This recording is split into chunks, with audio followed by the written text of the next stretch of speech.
Datozela ona beraz Iban Arantzabal, Goiena komunikazio taldeko kidea eta Maria Ubarretxena Arrasateko alkatea. Beraien ponentziaren izenburuak ere badua, bere heldulekua, kudeaketan ezkonduak eta kazetaritzan dibortziatuak. Uste du dela elkarlanean dabiltzala, hortik ezkontza kontua, Euskara elkarteak eta udala, eta bestetik dibortziatuak kazetaritzaldetik, kazetariak bere ikuspuntu independentia eduki behar duelako, eta hor, pentsatzen dut talkatxo batzuk sortuko direla Arrasaten ere, hori nola nahi ere zuen esku utziko dut askatzea, zuen txanda da. Eskerrik asko, gonbidatzeagatik, publiko selekto honen aurrean hitz egitea beti ematen du, eta nervioak ere bai, baina, bueno, ia harin samar eta gustagarri den esateko daukaguna. Maria, saiatuko gara. Ia, zer da Goiena komunikazio taldea? Gutxi gora beraz, bueno, ikuste ditut ezagun asko eta badakizuen nondik nora gabiltzan, baina ez denok. Goiena komunikazio taldea kooperatiba bat da, eta kooperatiba izateak ere badu garrantzia, bere horretan. 50 langile gaude orain, emakumezkoa gehienak, ardura postuetan ere emakumeak dira gehienak, ni neuk egiten dut kale, enpresa horretan, baina bestela ardura postuetan dana dira emakumeak ia, 180 bazkideak, eta gure batzarra osatuta dago proportzio horietan, 154, 127 eta 139. Zeintzu dira 154a? Debagoieneko euskara elkarteak. Debagoieneko euskara elkarteak dauke pisu handiena eta erabakimena batzarretan. 127 dira udalak, udal ordezkariak, tartean Arrasatekoa, eta udal ordezkaria beraiek ere badaukate beraien organoa, eta horietatik 2 etortzen dira errektore kontseiura, eta batzarrean ere dane daukate beraien aulkia. Eta 119 da langile daukaguna, lan bazkideok daukaguna. Produktuak ateratzen dituguna, gutxi asko ezagunak izango dira, baina, bueno, bailara baten izateak badugu berezera, eta gure eskualdean ateratzen da Goiena papera, 20.000 aleko tiradarekin, ostiralero, puntu ateratzen dugu, arpidetza bidezkoa, 4.000, bien artean, bata 48 horri eta beste 48 horriko produktua dira, Goiena telebista, egunean 10.000 lagunek edo ikusten dutena, CIESen arabera. Paperean lidergoa daukagu, oso atzetik, desente atzetik diario basko dago, eta sarean, egunero Goiena.eusen gutxi asko sartzen dira 7.000-tik gora beti, hauteskundeetan 10.000 edo, hasi garaia erantzunak izaten eta anonimoak izaten, eta 10.000-tik gora. Gero badaukagu beste produktu bat, atera berri, beste enpresa bat sortuta, baina txap deitzen da, behar bada gutxien ezaguna dena, baina nazio mailarako egiten duguna, Gipuzkoarako ateratzen dugu bat, eta Bizkaiarako beste bat. Eta ez produzue jeitsi. Doakoa da, eta oso produktu interesgarria.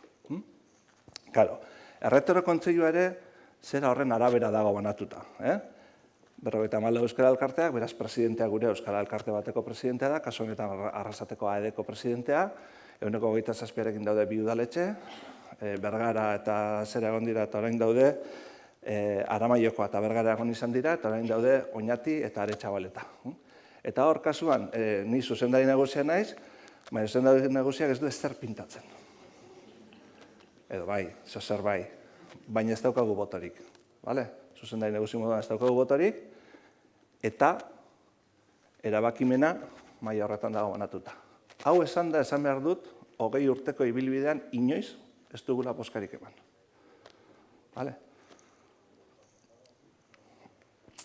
Gu ez gara sortu estatutik, halako gauza batzuk ere esan ditu, sonidorik ez du behar, bajatu. Gu ez gara sortu estatutik, bainera musika honekin. Sonidoak entzeko. Gu ez gara sortu estatutik.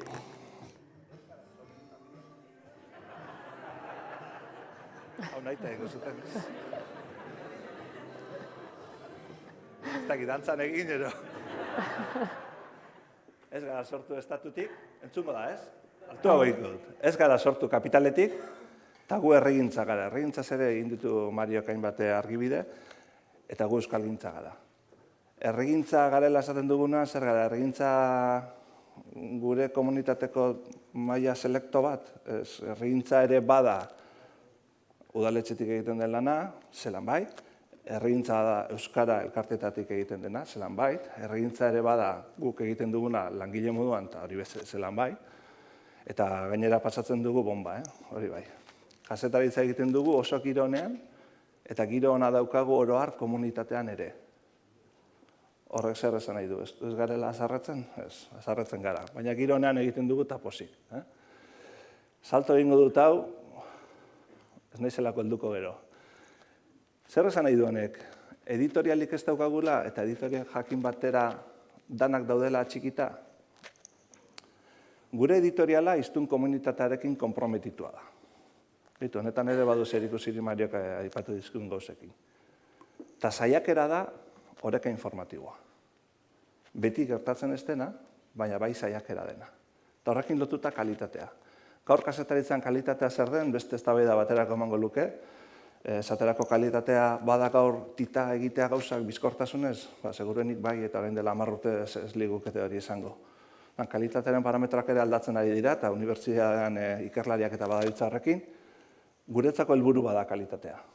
Eta kalitateak eragiten du deserosotasuna. Ze ez bagenu eragingo deserosotasunik kazetaritzatik, ze kalitatea izango luke kazetaritza horrek. Ez? Hau da, guk sortu behar ditugu kilikiliak, inkomodoak izatea beharrezkoa da kazetaritzatik, eta ziztatzailea izatea ere bai. Seguruenik hemen ere ikasteko daukagu, seguruenik ez seguru. Oraindik ere uste dut inkomodago izatera ere helduko beharko ginatekela. Karo, kontua da, inkomodo sentiaraztea beti alde bat. Eta hori da ez duguna nahi. Nahi dugu inkomodo sentiaratu daitezen sentidu behar badute bentsat, baina inkomodo sentidu behar direnak. Batzutan alde batekoak, eta bestetan bestekoak, eta bestetan urrengokoak, eta bestetan gorriagoak, eta zuriagoak, eta berdeagoak, eta beltzagoak. Denak inkomodo sentitu, gu ere inkomodo sentituta. Zeka, gu oso ondo, gu oso salto egile bikainak izan gaitezke kazetaritzan eta kazetaritzan profesional perfektoak, eta erreka alde batetik bestera pasatu eragin ezertan guzti gabe, baina ez da gure kasua. Gurea ez da. Guk ere ipurdia guztien dugu, desentetan. Askotan, esango nuke. Eta kale ere egiten dugu, humanoa gara. Bale. Bada kazetaritza objektiborik? Ezeskoa pentsatzen duzuena jasoko duzu eskua, mesedez. Ezeskoa pentsatzen duzuenak. Bada kazetaritza objektiborik? Ezeskoa pentsatzen duzuenak, Jarraitzen badut itxaroten, gero eta gehiago, ez? Pasako nahi zorrengo diapositiba da. Ados, banekin erantzuna, Eta objektiborik ez dagoela onartuta, gehienok esan duzuen moduan, gehienok 90% esan duzuen moduan, zer pasa behar gara? Objektibotasunaren aldeko alegina ez egitera? Hau da, objektiborik ez dagoela onartuta ere, zein da gure postura hartu behar duguna? Nola ez da objektiborik kazetaritzan? Hemen gakoetako badago kazetaritzan bertan ere, uste dut, Uste dut objektibotasuna izan behar dugula jomuga. Ipar. Gure lana, hala ere, testuinguruak kokatzea da, albisteak aukeratzea, eta gakoak ematea. Gero eta gehiago albisteak aukeratzea. Dauzkagu, 100 horri egiteko beste albiste, astero. Baina aukeratu behar dira. Eta aukeraketan badago editoriala ere. Albiste batzuk ez aukeratzeak ere markatzen du editoriala, beraz. Testuinguruaren garrantzia.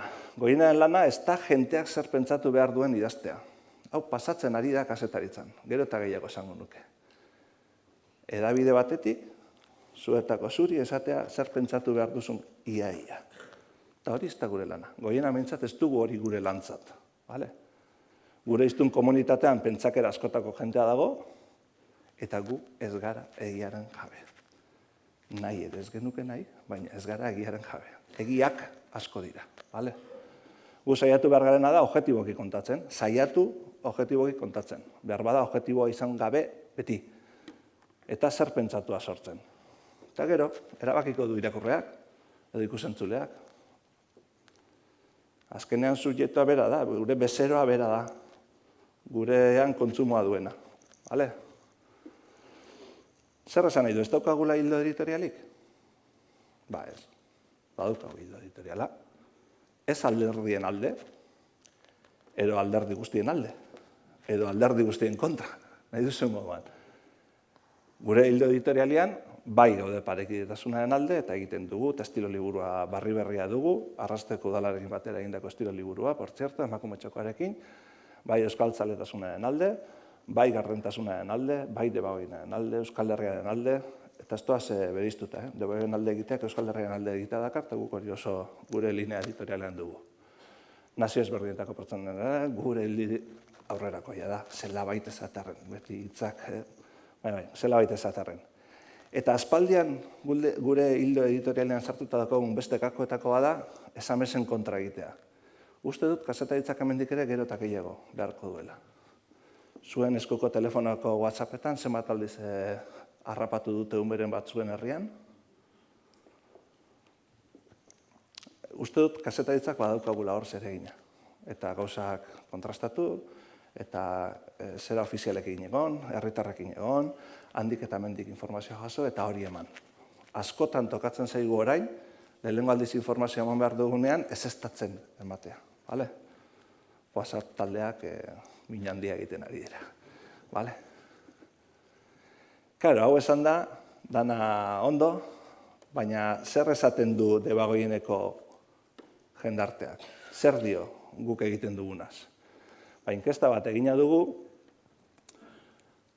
eta galderetako bat ekarri dut bakarra denboragatik. Iruditzen zaizu komunikabidea politikoki plurala dela, eta Goienaren kasuan, erantzuna dira, 600 laguneko lagin batekin egindakoa da, beraz, zientzia ikuspuntutik ere pisutua, eta gure komunikabidea politikoki plurala dela diote, 357. Tartara joan da, 166, 167.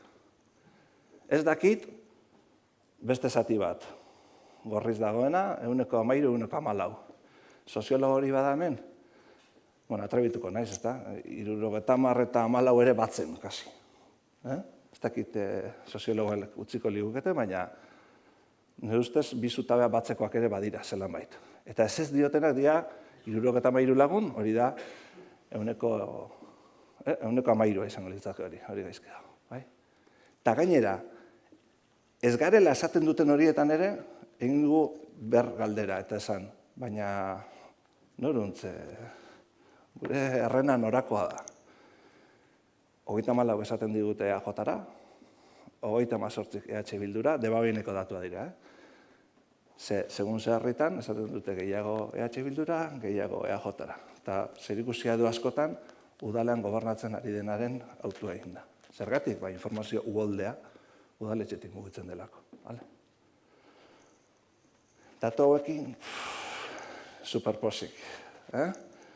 Posik, eta beste, ekarriko nituen beste hainbat zera, lehen erakutsi dizkizue WhatsAppean erabiltzen dituzuen emotikonak, hauek dira telegramekoak, eta konbidatzen zaituzte telegramera pasatzera, eta askoz txuloagoa dira, libreak dira, software librekoak, euskeraz daude. Bueno, eskondua eta dibortziatua. Batzutan eskondua eta ez da dibortziatua, ez dakitan lan hori, baina. Formula instituziona barrebiltzen duen enpresa bat gara, Mariak ahotsa dauka gure enpresan, udaletxeak, irabazi asmorik gabekoa da, eta alde horretatik eskonduta gaude. Kudeaketaren ikuspuntutik eskonduta gaude. Kudeaketa alde handi bat zuzendaritza profesional batek eramaten du, baina errektore kontseiluan, eta hor hartzen dira erabaki handiak, kudeaketa plana, aurrekontuak, inbertsioak, baita zein kontratatuko dugun, zeinek ez duen jarraituko gurekin, nola jokatuko duen hauteskundeetan, ze linea markatuko den, eta horretan, eserlekoa daukate udalek. Gertukoa da, hemen batzuetan eskondua da, eta bestetan dibortziatua, ze gertutasunak ematen du motxila hori, ez da? Nahi besteko libre ez dago ibiltzerik, ze ezer esaten baduzu aldrebezka, urrengo gunean bulegoan daukazu jendea. eta zuzendariaren telefonoa, bueno, zutan egon daiteke. Osea, sinesgarritasunerako gertutasuna eukitzea oso importantea da. Baditu bere zerak ere, bere motxilak ere, baina oso importantea. Eta hiztun komunitatea erdigunean dago. Hau da, bere gaitasun soziopolitikoa daukagu. Gure egitekoa hizkuntza komunitateari zuzendua dago. Bale? Beraz, formula instituzionala barrebiltzen dugu, gertukoa gara, eta bere gaitasun soziopolitikoa daukagu. Uste dut horiek bakarrik ja desente definitzen dutela Goiena. Eskonduta? Bueno, eroso eta deseroso egoten ez denik badago eskonduta ere, eta nik bintzak hartatzen zait, eta gitzuek zela, baina. Hala, letra txiki idatzita eta adostuta daukagu kudeaketan. Eta hori da importantea. Bakoitzak badauzka bere esparruak, esaterako Euskara Elkartek badauke esparru handi bat, euskararen gaia, begiz eramateko eta kontrola eramateko, eta eskertzekoa da gainera, egiten duten lana, baita udalek ere, bestera batera, xosekin, gardentasunekin eta barrekin. Dibortziatua? Bueno, dibortziatua ere, eroso eta deseroso seguruenik egon daiteke. Letra txikian adostu beharrekoa dugu batzuek alderditik hitz egiten dutela eta beste batzuek kazetaritzatik. Eta hau da askotan alkateekin edo bestelakoekin egiten ditudanean kafe tertulia, asko egiten ditugu, kolore desberdinetakoekin, eta da fokua alderdietatik modu batekoa da, eta kazetaritzatik beste modu batekoa. Eta adostu behar duguna da, inkestetan erantzuten duten horien fokua zein den. Seguruenik horrek dauka guregan eraginere izan beharko luke gehiago. Ez alderdiek eta ez kazetaritzak alderdien. Bueno, horrela eta bukatzeko, paso emateko Mariari, kazetaritza seguruenik preste egon behar da entzutera, neskau dagoen moduan, ez da? Baina kazetaritza badauka gauza txar bat, eta da azkar egin behar duela lan. Hona etortzeko ere, lehenengo titularra eman dugu, eta gero edukia. Osea, kazetaritzan egin beharrezten hori egin dugu hemen ere. Lehenengo titularra eman, eta gero batzen hasi, ez da? Karrera bizkorra egiteak ematen dugu utzuneak, ematen dugu hankasartzea. Eskatzen digu, presak ibiltzak eskatzen dugu batzutan, alamodu zibiltzea ere bai. Elkarlanean hobeto egiten dugu, argi dago, testigua pasatzen ere. Eta gainera eskatzen dut hemen kontrara ere egin ahal izatea. Ze kazetaritzak egin behar du kontrara ere. Bale? Besteik ez, eskerrik asko. Oso ondo, Iban. Bueno, Ibanek oso ondo egin du, orain ere txanda. Beste aldearen beste ikuspuntu bat emango dizuet nik. Kasu honetan, politikarien ikuspuntua eta gainera orain kanpainan gaudela, ez da? Bueno, udalaren parte hartzea Goienan, Ibanek esplikatu du, nik esango nuke udalaren parte hartzeaz aparte, bailararen parte hartzea, zeberak ondo esan duen bezala, bueno, bailarako udal guztiek ematen diogu babesa Goienari. Zergatik?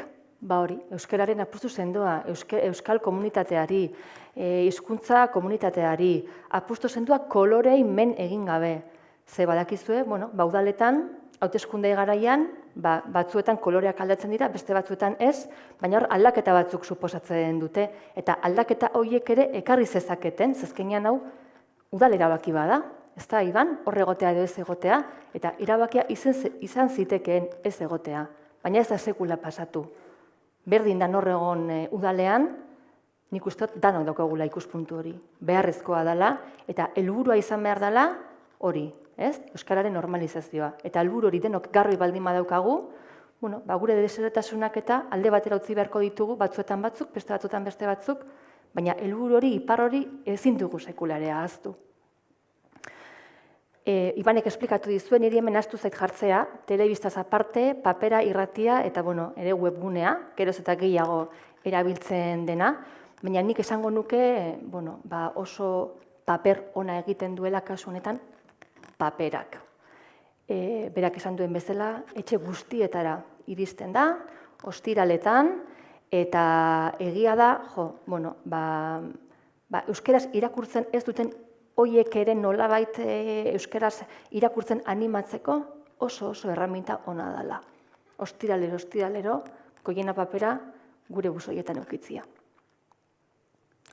Erakunde publiko batek finantzatu behar du berea ez den ekimen bat, bai ez, hau askotan egiten da, eta esparru ezberdinetan egiten da.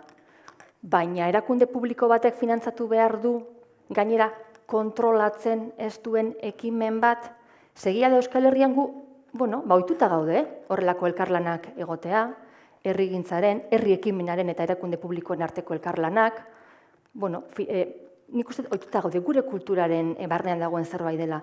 Baina egia dago, kanpora joan izan garenean horrelako elkarlanak esplikatzera ez bakarrik Goiena taldearekin daukaguna, baizik eta beste herriekin batzuekin dauzkagunak, nahiko zaila egiten da zeinbat leku eta hau ulertzea ez da. Hau da, zaila egiten zaila batzuei esatea, boterean dagoenak erabakitzen du. Nora bideratzen den dirua, orduan, bideratu behar dezu, zu kontrolatzen dituzun ekimenetara, ez da, edo zureak diren ekimenetara. Eta nik uste dut, bizio politiko partidista hau, politikan oso edatuta dagoena, aldera batera utzi saiatu egin behar garela.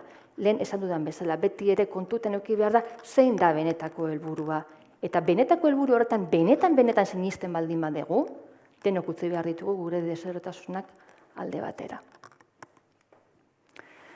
Zeintzuk dira herri ekimenaren eta administrazioaren arteko elkarlanarako gakoak, eta nik horri eskontza deitu diot, non dago eskontza, esan dizuet, helburuan dagoela, ez da, helburu bat lortzeko adostasunean, baina gero ere, konfidantzan uste dagoela. Helburua bai garbi, baina eskontza hori nolakoa dan ere, eskontza luzerokoa izatea nahi baldin badugu, eskontiden arteko harremanera izan beharko da ona, ez da? Gero dibortzioa bestela etorriko da, eta dibortzioaren itzalaz ere hitz egingo dugu. Baina nik uste beti dagoela adiskidetzerako lekua, eta horrelako elkarlanak, herri ekimenaren eta administrazioaren arteko elkarlanak asko mimatu behar dira, alde guztietatik. Zein da eskontza edo kudeaketa edo zein da harremana udalak daukana Goienarekin? Finantzaketa, hor jarri dizuet, guk hitzarmen bat sinatzen dugu urtero, hitzarmen horren baitan zehazten da, zein dan, kasu honetan Arrasateko udalak jartzen duen finantzaketa, baina egia da ere, Bailarako beste udalek ere, finantzaketa potoloak egiten dizkiotela Goienari, danok ulertuta, beharrezkoa da zerbait egin behar dugula. Horretaz aparte, Arrasateko udalak ere Goiena taldearekin kolaboratzen dugu, hitzarmenetik aparte, gauza askoetan publizidadean, edo kazetari bat behar dugunean ekimen badaukagunean, edo San Juan jaietan jartzen baldin badugu pantaila erraldoia, azkenean hitzarmenatik haratago ere, uste elkarlan hori sustatu egin behar dela. Eta, Ibanek esan dizuen bezala, Arrasateko udalak kasu honetan, Goienako batzar nagusietan ere, zer leku bat badaukagu. Eta alde horretatik uste dut, egiten den kudeaketa oso gardena dela, eta hori ere beharrezkoa da. Non dago dibortzioa?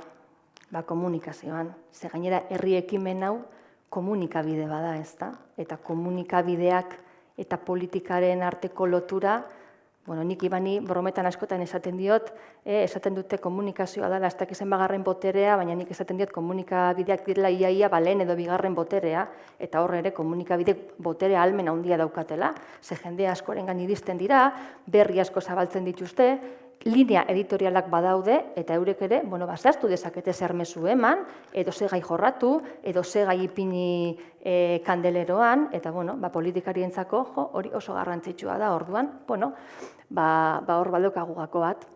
Udala, legebiltzar txiki bada, eta egia da alderdiek, gure betaurreko partikularrekin begiratzen ditugula berriak. Eta berak esan duen deserosotasun horretatik, guk luparekin dana begiratzen dugu. Iristen zaigu ostiralean Goiena papera etxera eta begiratzen dugu. Gurea ze jarri dute koloretan edo gris eta beltza. Gurea ze jarri dute eskubietan edo beste alderdi bat tokatu zaio, ze, guretzako ere garrantzitsua da paperean eskumako aldean gure berria agertzea eta ez eskerreko aldean. edo portadan etorri dan, edo ez dan etorri portadan, edo zer nolako titularra jarri digute, eta klaro, guk egiten dugun begiraketa hori luparekin ez dugu guk bakarrik egiten.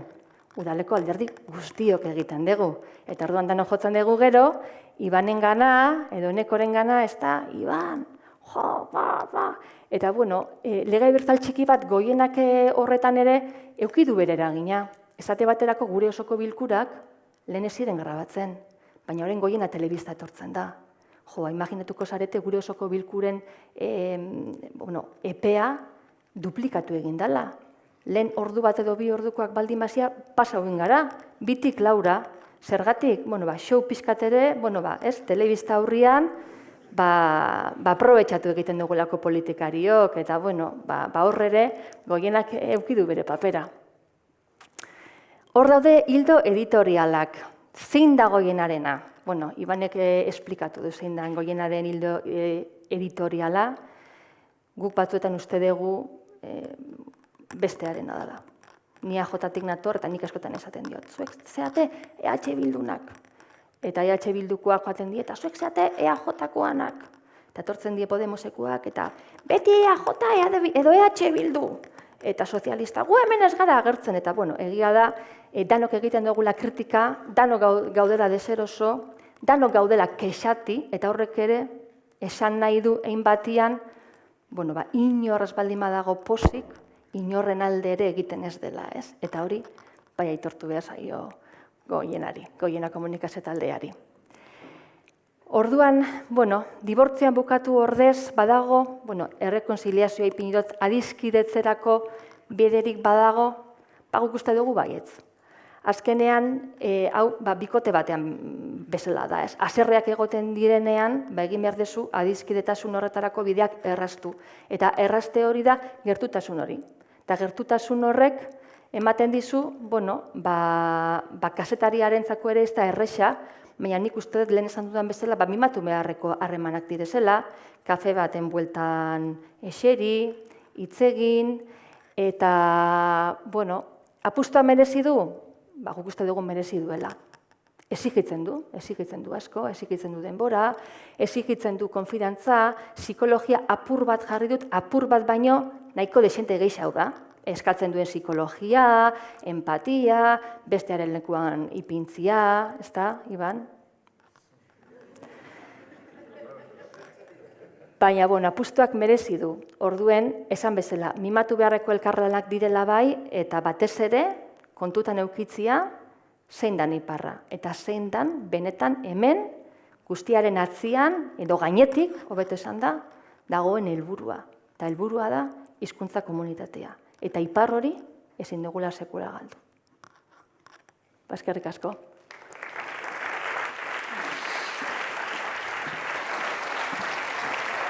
Galderak? Nik uste dut ezkontza eta dibortzio kontuan nahikoa garbi geratu dirala, ez dakit zuen nik somatu dut hemen tentsio natural eta goxo bat, eta sanoa. Eta gero esango nuke, Iban pixkat esker txarreko haute den edo, zen musika jarri diogu atzetik, eta ez du estimatu, egin dugu azkar. Eta amorru pixkat eman dit, ni hemen eskatu ari naizela, besoa altxatezazuen galderak egiteko, eta Ibanek danok besoa altxata jarri zaituztela. Baina tira. Galdera bana egingo dizuet, euren galderak entzun aurretik, Iban, ez atzaizu iruditzen nire lagun batek ala dio, eta uste dut arrazoi pixkat baduela, alegia objetibotasunak kazetaritzan aspergarri bihurtzen ez ote den. Alegia, erakargarrikoa dela objektibotasun eza dagoenean, bai oso aldeko zaudelako, bai oso kontrako zarelako. Eta nire lagun honek izenik ez dut esango, mutur hartan ezagutu egingo dutelako, baina esaten du goizero kope entzuten duela.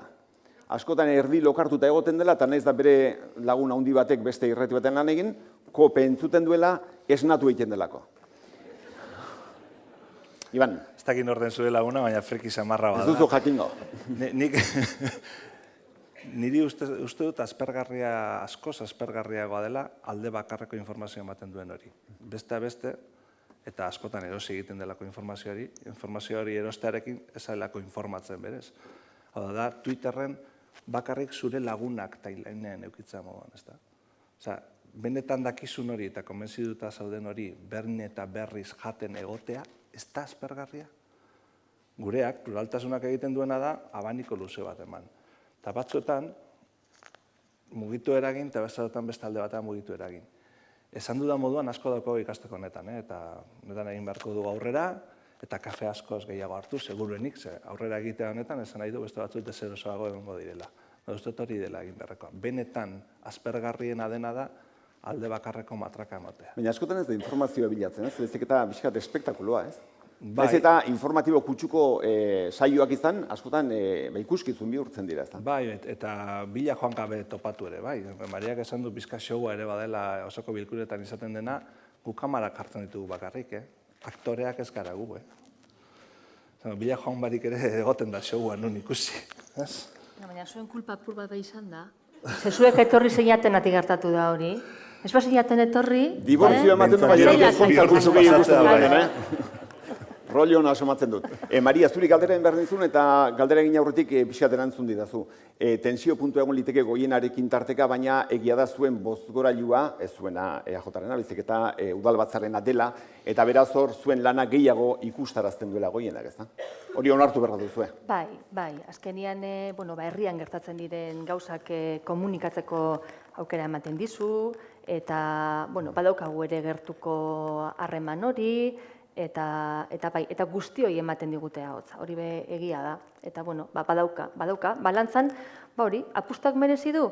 Merezi du. Bidea larroxa kolorekua da? Ez da. Orduan, baina umeak ukitza bezala da, ez dakizu baita zaren. Umeak ukitza merezi du? Merezi du. Gogorra da guraso izatea? Oso gogorra, baina ukiko zen dituzke? Bai, hemen antzerako gauza bada. Merezi izan dizula sartoriara etortzeak? Asko. Posta naiz. Eskerrik asko, Juan Zaitez, lehen esan da bezala, Reala arrasatera hurbiltzen ari da eta han harrapatuko altzaituzte behintzat. Eskerrik asko etortzeatik, berdin zuri ere, Iban. Eskerrik asko. Eta